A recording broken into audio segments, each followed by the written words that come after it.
Bismillahirrahmanirrahim. Saya di sini akan menjelaskan tentang pengertian manajemen peserta didik. Manajemen peserta didik merupakan penggabungan dari dua kata, yaitu manajemen dan peserta didik. Menurut A.F. Toner, manajemen adalah sebagai proses perencanaan, pengorganisasian, dan penggunaan sumber daya organisasi agar mencapai tujuan yang telah ditetapkan. Menurut Suhasimi Arikunto, bahwa peserta didik adalah siapa saja yang terdaftar sebagai objek didik di suatu lembaga pendidikan. Jadi dapat diartikan bahwa peserta didik adalah seseorang yang terdaftar dalam suatu jalur, jenjang, dan jenis lembaga pendidikan tertentu yang selalu ingin mengembangkan potensi diri baik pada aspek akademik maupun aspek non-akademik melalui proses pembelajaran yang telah diselenggarakan. Dalam Undang-Undang Sisdiknas Nomor 20 Tahun 2003 Pasal 1, bahwa peserta didik adalah anggota masyarakat yang berusaha mengembangkan potensi diri melalui proses pembelajaran yang tersedia pada jalur, jenjang, dan jenis pendidikan tertentu. Manajemen peserta didik merupakan sebagian kegiatan manajemen pendidikan yang berhubungan dengan peserta didik yang berupa pengelolaan peserta didik atau data peserta didik yang dimulai sejak akan masuk lembaga pendidikan sampai ia keluar, dalam arti selesai studi atau alasan lainnya. Al-Hartani mengartikan bahwa manajemen peserta didik sebagai proses perencanaan, pengorganisasian, pelaksanaan, pengarahan, dan pengendalian peserta didik mulai dari administrasi penerimaan, registrasi, dan ketatausahaannya sampai ia menyelesaikan pendidikannya dalam arti tamat belajar atau sebab yang lainnya. Jadi manajemen peserta didik adalah pengelolaan segala sesuatu yang berhubungan dengan peserta didik, baik itu proses pembelajaran di dalam kelas maupun proses pengembangan potensi di luar kelas. Selain itu juga mengatur kegiatan peserta didik mulai dari peserta didik itu terdaftar sampai ia lulus dari lembaga pendidikan tersebut. Sekian dari saya. Baiklah, selanjutnya saya Nurul Muflihah Aulia. Di sini saya akan menjelaskan tentang tujuan manajemen peserta didik. Apa saja sih tujuan manajemen peserta didik itu? Yang pertama itu untuk meningkatkan pengetahuan dan juga psikomotor peserta didik. Yang kedua, untuk menyalurkan dan mengembangkan kemampuan umum, kecerdasan, bakat, dan minat peserta didik. Lalu yang terakhir atau yang ketiga yakni untuk mencapai kebahagiaan peserta didik dan juga kesejahteraan hidup yang lebih lanjut dapat berjalan dengan baik dan tercapai cita-citanya peserta didik. Selanjutnya yakni fungsi manajemen peserta didik. Yang pertama, untuk mengembangkan potensi individualitas peserta didik. Yang kedua, untuk mengembangkan segi sosial peserta didik. Yang ketiga, untuk menyalurkan aspirasi dan harapan peserta didik. Yang keempat, untuk memenuhi kebutuhan dan kesejahteraan peserta didik. Baiklah, selanjutnya yaitu tentang prinsip-prinsip manajemen peserta didik. Apa saja sih prinsip-prinsip manajemen peserta didik itu? Beberapa prinsip manajemen peserta didik yang dimaksud oleh Syarifuddin dan Nurmawati adalah sebagai berikut.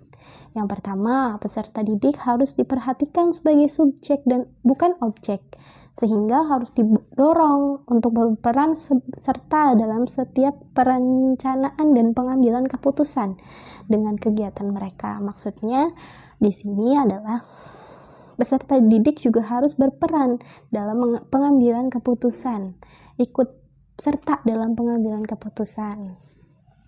Yang kedua yakni kondisi peserta didik sangat beragam, ditinjau dari kondisi fisik, kemampuan, intelektual, sosial, ekonomi, dan lainnya. Oleh karena itu, diperlukan wahana yang beragam sehingga setiap peserta didik memiliki wahana untuk berkembang secara optimal. Lalu yang terakhir, prinsip yang terakhir adalah peserta didik itu hanya akan termotivasi belajar jika mereka menyenangi apa yang mereka ajarkan atau apa yang diajarkan. Jadi peserta didik itu hanya akan termotivasi jika dia itu menyukai atau menyenangi apa yang dia ajarkan. Mungkin itu yang dapat saya sampaikan mengenai poin-poin tujuan manajemen peserta didik, fungsi manajemen peserta didik, dan yang terakhir prinsip-prinsip manajemen peserta didik. Ya, untuk yang selanjutnya materi tentang layanan khusus yang menunjang manajemen peserta didik. Nah, pelayanan khusus yang diberikan oleh sekolah kepada peserta didik antar sekolah satu dengan sekolah lainnya pada umumnya sama.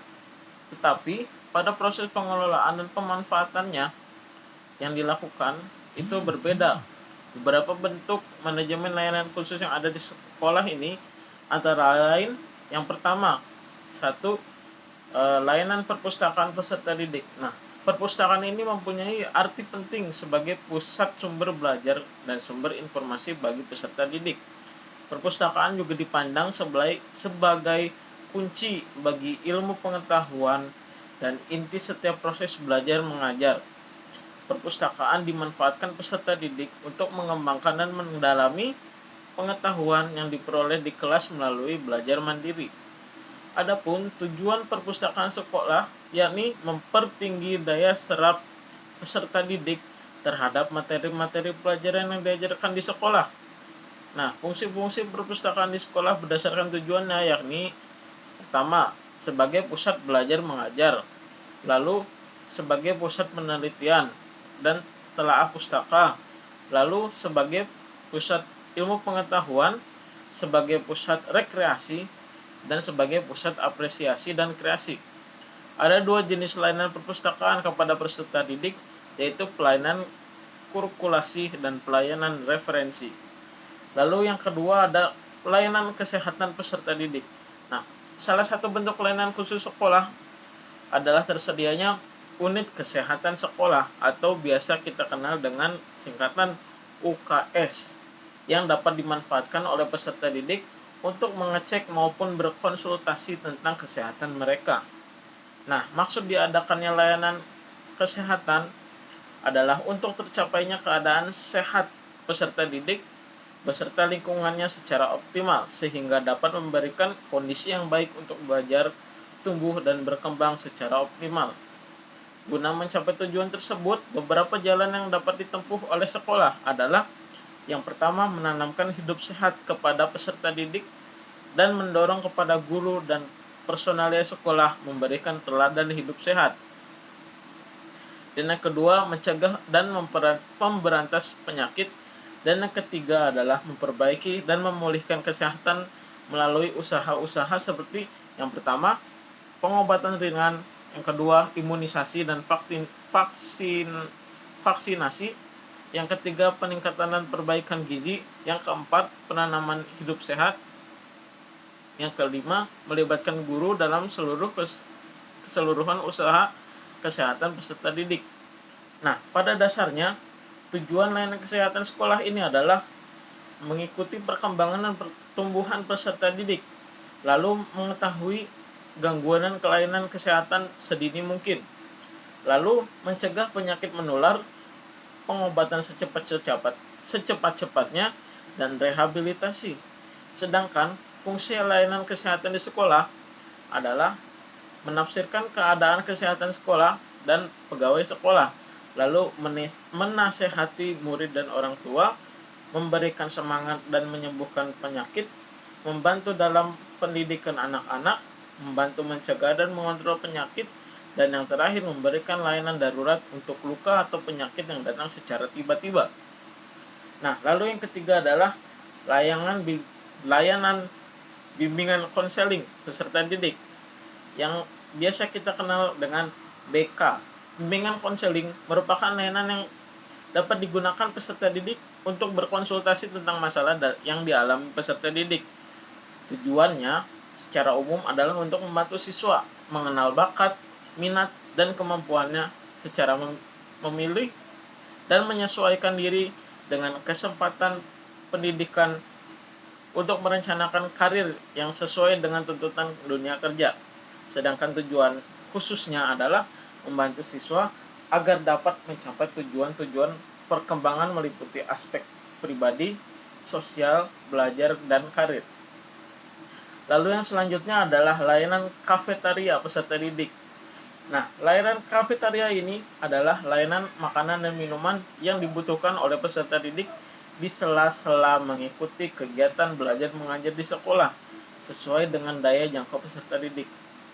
Nah, makanan dan minuman yang tersedia di kafetaria tersebut terjangkau dilihat dari jumlah uang saku peserta didik, tetapi juga memenuhi syarat kebersihan dan cukup kandungan gizinya. Lalu yang selanjutnya adalah layanan laboratorium peserta didik. Nah, laboratorium ini adalah seperti yang kita tahu suatu tempat baik tertutup maupun terbuka yang digunakan untuk melakukan penyelidikan, percobaan, pemraktekan, pengujian, dan pengembangan. Nah, laboratorium sekolah adalah salah satu sarana penunjang proses pembelajaran, baik secara tertutup maupun terbuka yang dipergunakan untuk melakukan praktikum, penyelidikan, percobaan, pengembangan, bahkan pembakuan. Nah, tujuannya adalah sebagai layanan khusus yang diberikan sekolah kepada siswa untuk menunjang kegiatan pembelajaran, sedangkan tujuan khususnya adalah yang pertama, menunjang penguasaan mata belajar yang diajarkan oleh guru. Lalu yang kedua, memupuk keberanian pribadi sesuai dengan hak dan hakikat kebenaran dalam segala aspek yang terdapat dalam lingkungan hidupnya. Lalu yang ketiga adalah melatih dan mengembangkan keterampilan guru dan siswa dalam mengembangkan profesinya. Lalu yang terakhir adalah melatih serta membiasakan siswa belajar secara inovatif, baik secara individual maupun berkelompok.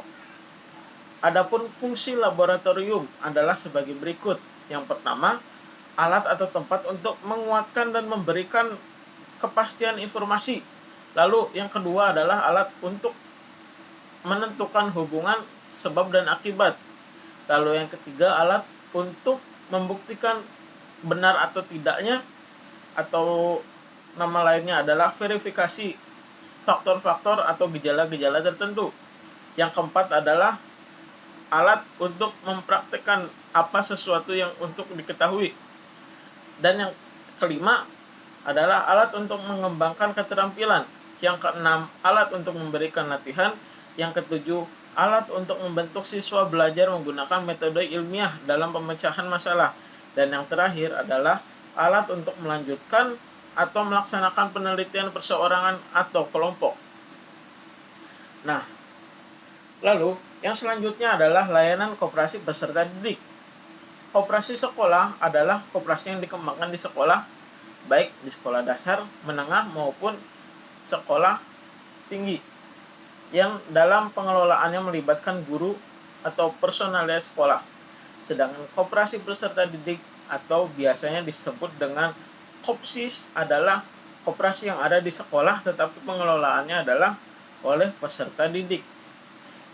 Kedudukan guru di dalam Kopsis ini adalah sebagai pembimbing saja.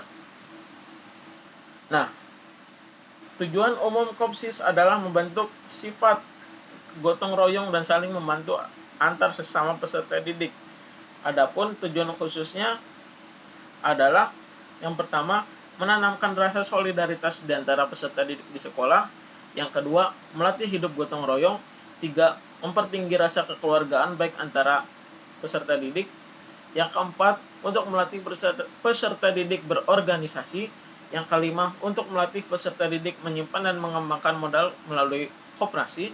Yang keenam, menanamkan pengertian kepada peserta didik akan arti pentingnya akumulasi dan penyaluran modal sehingga modal tersebut tidak berhenti dan tercecer.